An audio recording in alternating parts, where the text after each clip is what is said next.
everyone, welcome back to Creatively Crafted Life. My name is Melanie, and it is that time of the month when Nikki gets to join me in the craft room. Hi, Nikki. Hello, how's it going? It is going fantastic. Nikki's over on Nikki's Scrapbooking Adventures, and it is Calling Creatives, which is usually a time where we chit-chat about something that's on our minds. And this month, we are talking about all things essential when it comes to scrapbooking. And on Monday's video over on Nikki's channel, we talked about what we considered our essential tools. And today we thought we'd talk about what we would consider essential stories that perhaps we should be telling or documenting in our scrapbooking. Yeah, so last month we talked about journaling prompts, and this is kind of where it led, right? We want to give you guys some opportunities to journal on your layouts about some essentials. And so we've got some prompts for you today. And, I'm dragging Nikki along with me on this journey, and hopefully we will actually both document something in the next month. And in June's video, we'll share what project we made, hopefully focusing on some of these prompts. So essential stories is a pretty broad category, and it's going to differ from person to person, right? Depending on your life history, your life story, your things that are important to you, what you value, what you don't value, that kind of thing. So when we brought this topic up, or when we discussed this topic, Nikki, what was the first thing that came to your mind when you think of essential stories? I was thinking like core memories. Like, can you document one of your core memories? For me, it would probably be documenting about my adoption. Now, I don't remember it, but that was a significant turning point in my life where I moved families, I moved states, and so documenting and talking about that transition, I think, would be a good prompt. Like, is there a core memory Right. that is essential to your development as a human? Right. And how, even if you didn't remember that particular situation, how have you felt the impact of it throughout your life? Right. Mm-hmm. What questions has it caused, to come up or surface throughout your life? And, has it changed about how has it even changed how you think about things even? Now, I took this essentials in a little bit of a different way, right? Melanie's talking about like core memories, and I'm like, okay, what essentials do you take on a road trip that you need to take on a road trip every single time? Use some of that road trip, collections that you have that you need to pull out, and list the items that you take with you. Oh, that's a great idea. So you're killing two birds with one stone, right? Mm-hmm. Yep, using one of those collections that you need to pull out and use. And then also maybe a different way of journaling. Instead of a text box, why don't you use a list? Very cool. You've already got me thinking how I can combine my travel lines with some of the stories that I want to tell that involve core memories. So that's interesting. Okay, keep going. What else? What about those non-essentials that you've bought in your house and you keep them? They're considered non-essentials, but now they're essential and you can't live without them. Oh, interesting. A computer, for example, is a non-essential. It's a luxury item, but I don't think I could live without a computer now. So I guess the question is, when does something become essential? Because Mm-hmm. I would say culture today would say that a computer is essential. Well, but that's a work computer, right? I'm talking like if I didn't YouTube or do digital content, I wouldn't really need a computer. But now that I do, I need a computer. I guess I was just thinking more along the lines of kids in school and stuff. Wouldn't they need a computer? Yes, that's true. That's true. So you're just not at that stage yet where your son is needing a computer 100% to do his schoolwork. So Yes. Soon. Well, I hope not, man. He's only 3. You'd be surprised. Kids that are like 7 or 8 are probably more technically savvy than I am. Yes. Okay, that's a really interesting approach. So, by the way, for viewers, like we don't discuss this. Like we just kind of come up with a topic, right? And then we both think about it and come up with our thoughts on it. So, you definitely have taken a different approach. So, I guess before we go on to mine, which kind of steers the conversation in a different way, do you have any other items that you were thinking of that would be fun as prompts? So, I recently have been purging. And with my purge, I noticed that I have like 4 different scrapbooking and creating kits. And how the heck can I use them? Okay, let's just document the essential scrapbooking items like we were talking about last Monday. Which is Take a kind picture of like, of your favorite tools and document and tell us why they're your essentials. that's fun because that changes over time. They don't necessarily mean the same. And actually, if you watched Monday's video, one of the things that Nikki had brought up was her crocodile. And I was saying how that probably was something that would have been essential a few years back, but isn't so much for me now.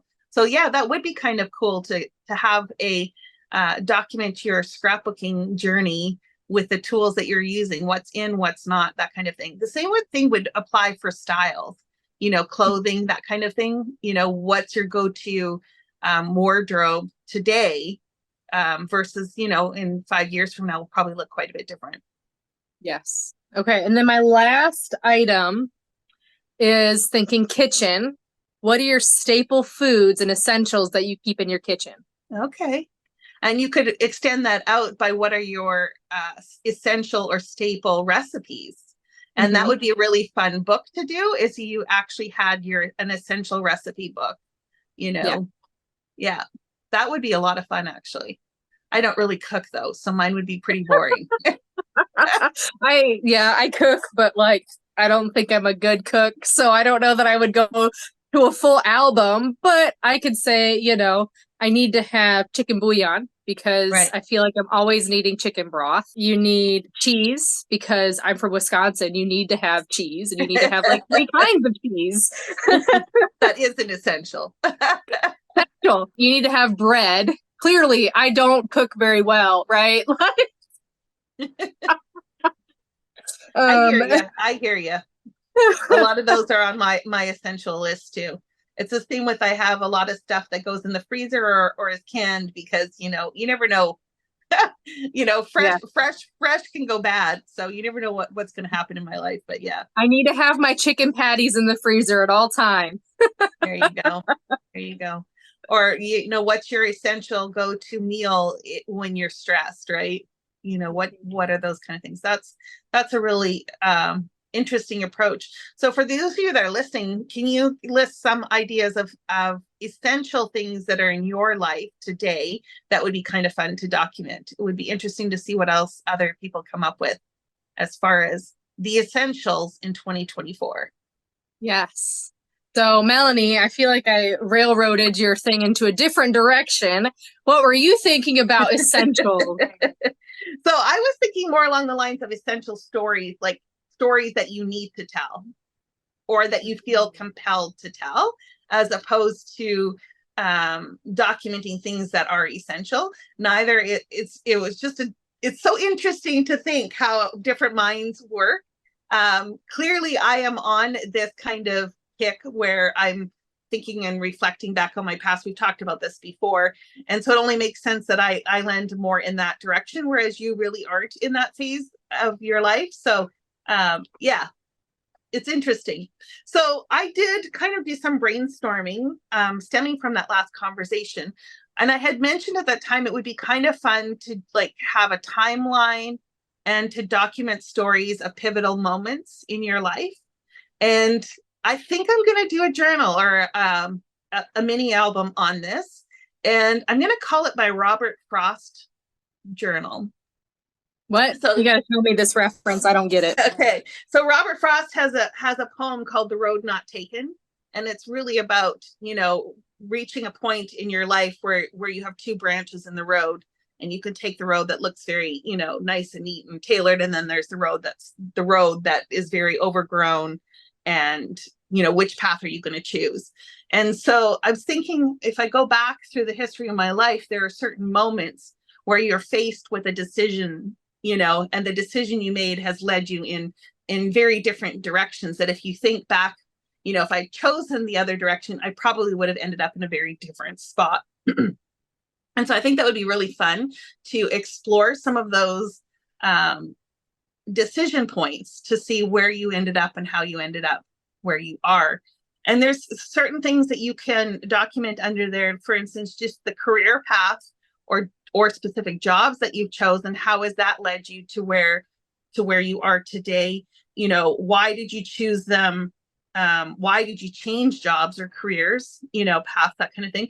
Or maybe you chose not to go the career path at all and you decided to be, you know, a mother and a stay-at-home mother, you know, and not work. You know, what made that decision, you know, and what has come about as a result of that. And then you could also have a prompt of, you know, if you were to do it all over again, would you change that decision? I tend to be more of a person that doesn't live to regret the decisions I've made, because so much of the decisions form who you are today that how could you even know, right? Right. How could you even know? So, but it would be interesting to see, you know, if maybe now looking back with hindsight, would you have taken other things into account or factor in that you didn't back then? There's also things like what school you went to. Did you choose a specific school? Why did you choose it? How did that impact your life? What opportunities did that present itself?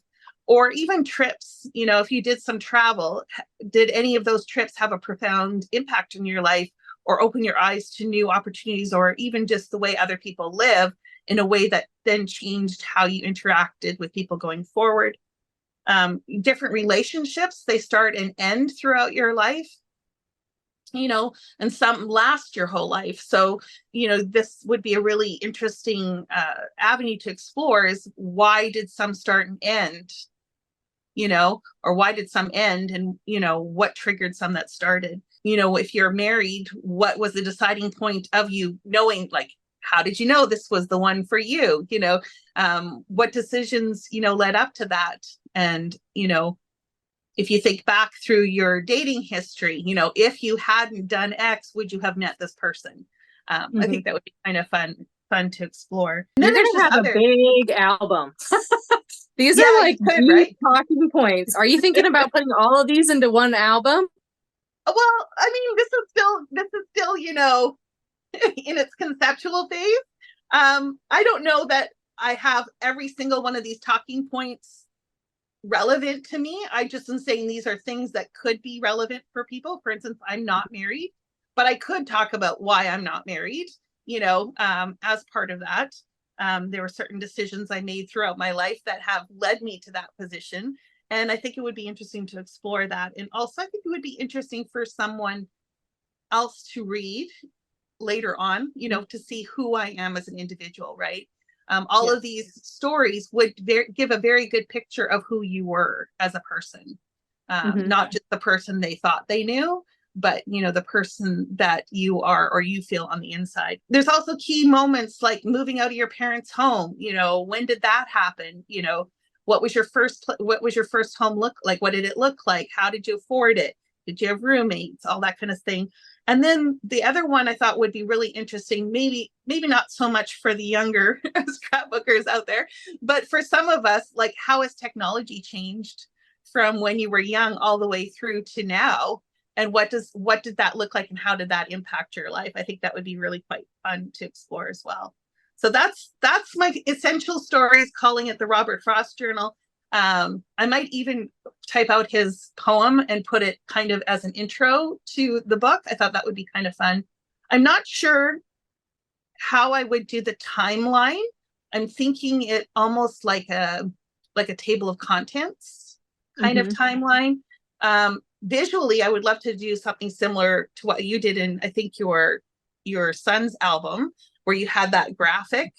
I just don't think that would work really well in a smaller album, because that's what I'm picturing.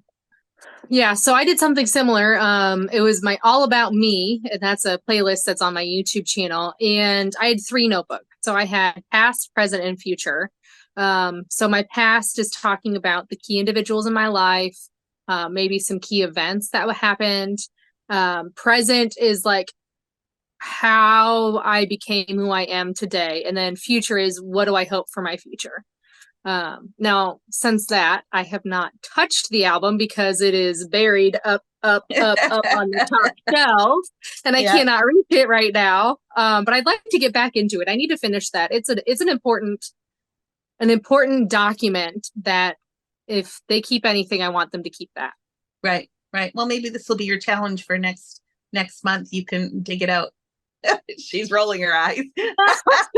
Maybe. We'll see. We'll see. So then the second kind of project that I'm grouping things in, and I have started this one, I'm calling it an I am journal or an I am album. And this was triggered by Simple Stories I Am collection. That's probably been what, like 8 years now or so, I would think, getting up Is there. it the one, I think there's swans in there and like it's pretty girly.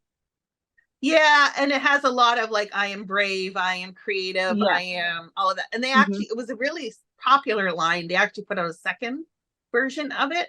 So I had purchased all those supplies thinking that I wanted to do this album, and I have, like I said, documented a few stories, but this is more with the prompt starting with I am.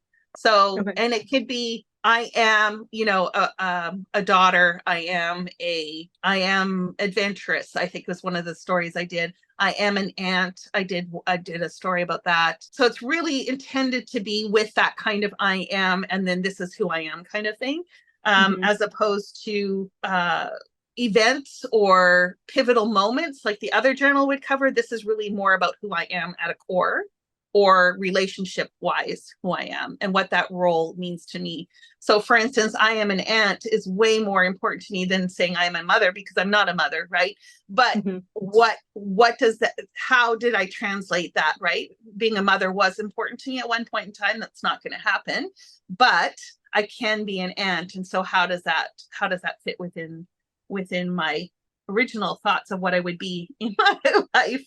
But the other things that you could put in here are, I am most proud of, I'm most grateful of, are grateful for, I'm most like which parent, I am a friend. And you could talk about different friends that you have had, friendships that have ended versus also friendships that are ongoing, long-term friends or situational friends, which I have, that kind of thing, groups of friends.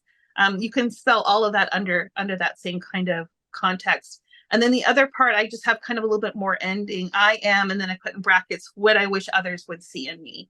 So Mm. maybe it's not something I visually outwardly portray, but I do feel in the core of myself that is who I am. And maybe through all of that, I could come up with a way to actually express myself a little bit better, so that people do see that as part of who I am. So that's the second project. And then I've got a third one.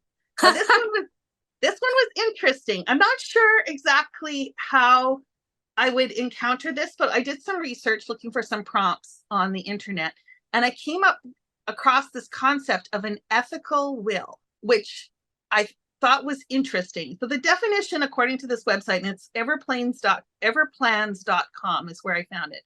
And it says it's a personal document that you create in order to communicate your values, experiences, and life lessons to your family. Well, that's really scrapbooking, or it can be scrapbooking.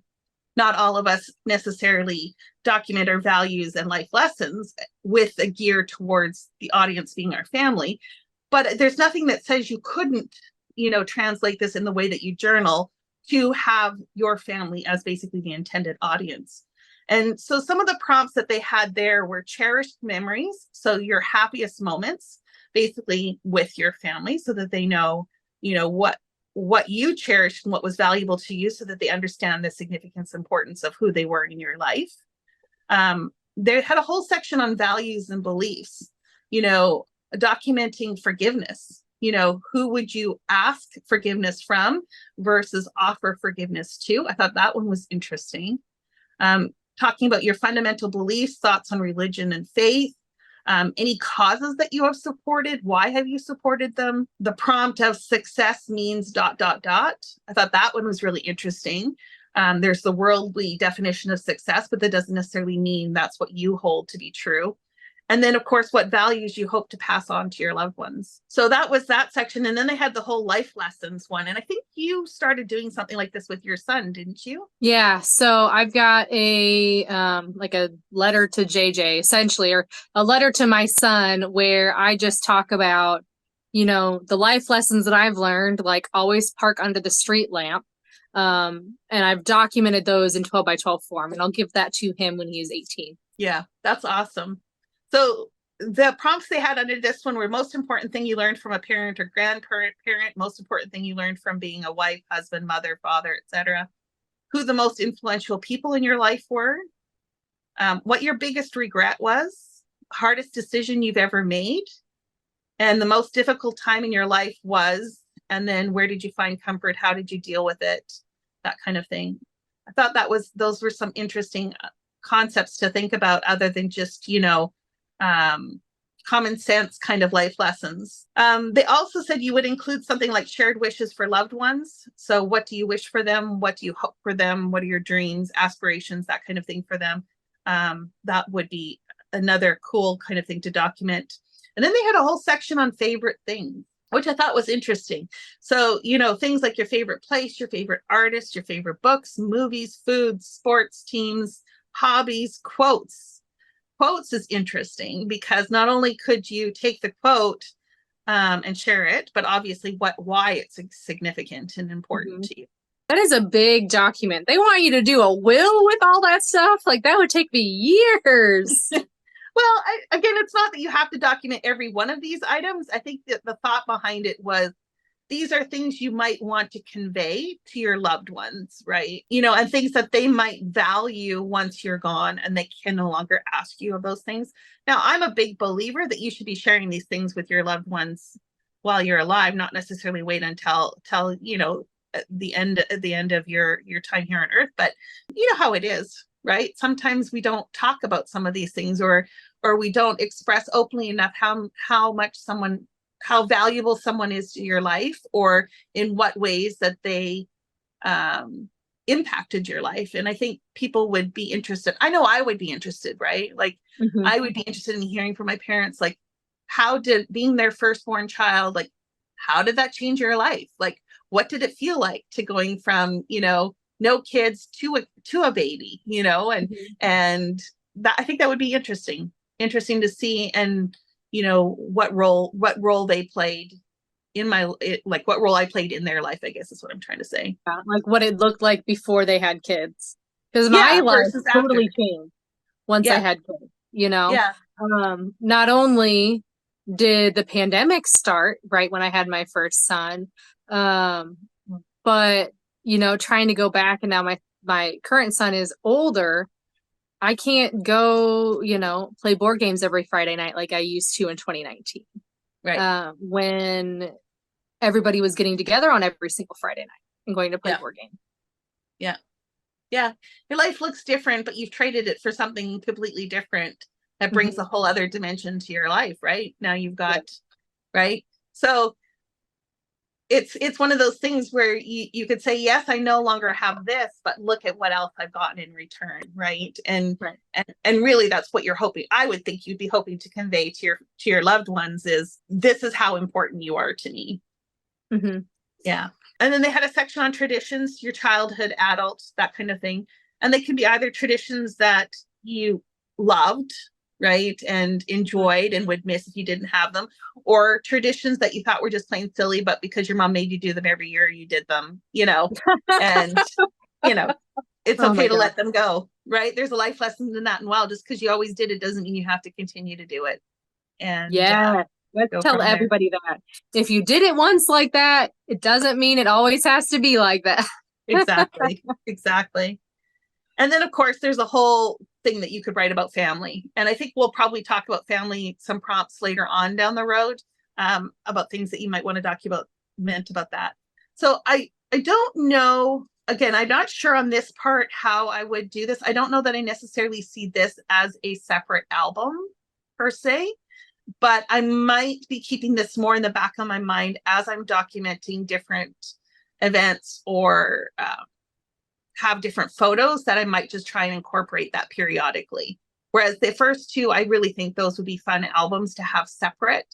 These items here, I think, would just be more a part of my bigger scrapbooking scheme. That and like you can kind of layer those into your journaling, right? You don't have to focus on the event, but maybe use that photo and then tell why you love that person so much or how they impacted your life. Exactly. Or for instance, like, let's say you have certain Christmas traditions. Well, when you're documenting your annual Christmas, talk about the traditions. Like, what is it that you traditionally always do? Why do you always do it? So at least it's documented somewhere. So someone knows why you always put the tree up on a certain day or, why you don't use tinsel, or, whatever. I don't even know if you could still buy tinsel, but Why we use blue tinsel instead of green tinsel. exactly. So I just thought it was interesting. Again, I don't know that I would necessarily do this as a will, because I do scrapbooking. This was clearly intended for somebody who doesn't scrapbook, but I think there's a lot of prompts in here that can be valuable in your scrapbooking.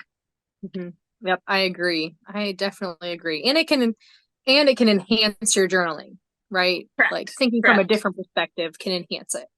Yeah.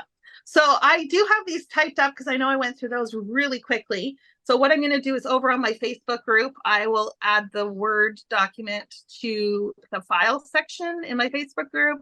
So if you guys are interested in, just having them as a reference, they're not anything fancy. They're just really quick, short prompts. But, sometimes that's all you need to get you started, right? Is just seeing something and it sparks, that story, or that story rises to the surface when you see certain words.